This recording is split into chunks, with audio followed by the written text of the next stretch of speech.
Si on met des tomates dans un déshydrateur, ça fait quoi?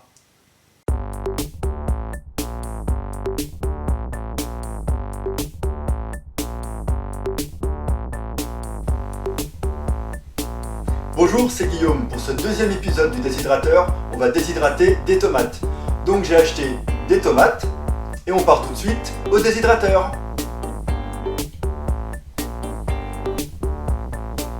Pour cette expérience, on prend donc 3 tomates qu'on va déshydrater successivement à 35, 52 et 68 degrés Celsius. À 35 degrés pendant 12 heures, à 52 degrés pendant 12 heures et à 68 degrés pendant 24 heures. La première tomate est prête, donc c'est parti pour 35 degrés pendant 12 heures. La première tomate est prête. Bon je dois avouer qu'au déshydrateur à 35 degrés, ça n'a pas fait grand chose. Donc on va passer à la deuxième tomate à 52 degrés pendant 12 heures.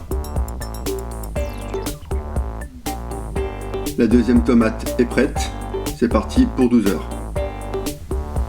Deuxième tomate, elle est un petit peu moelleuse en fait, comme vous pouvez le voir ici là quand je mets mon doigt. Donc voilà, elle est un petit peu moelleuse, elle a perdu un petit peu d'eau, mais pas trop quand même quoi. Il faut savoir qu'une tomate comporte entre 93 et 95% d'eau. On passe donc à la troisième tomate. Troisième tomate, on met le déshydrateur à fond pendant 24 heures. Troisième déshydratation terminée. Donc là je trouve qu'on a vraiment une belle déshydratation. Je vais vous tourner la tomate.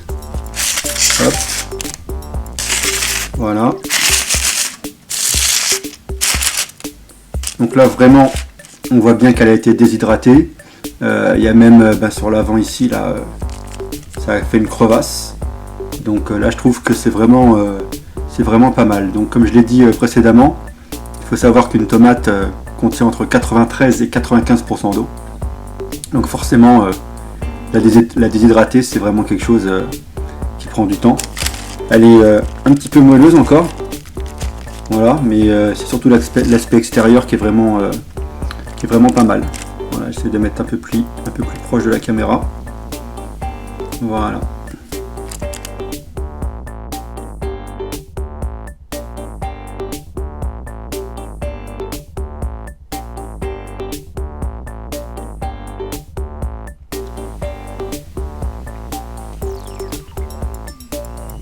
Conclusion de cette deuxième expérience, c'est donc la troisième déshydratation qui a eu le plus d'effet.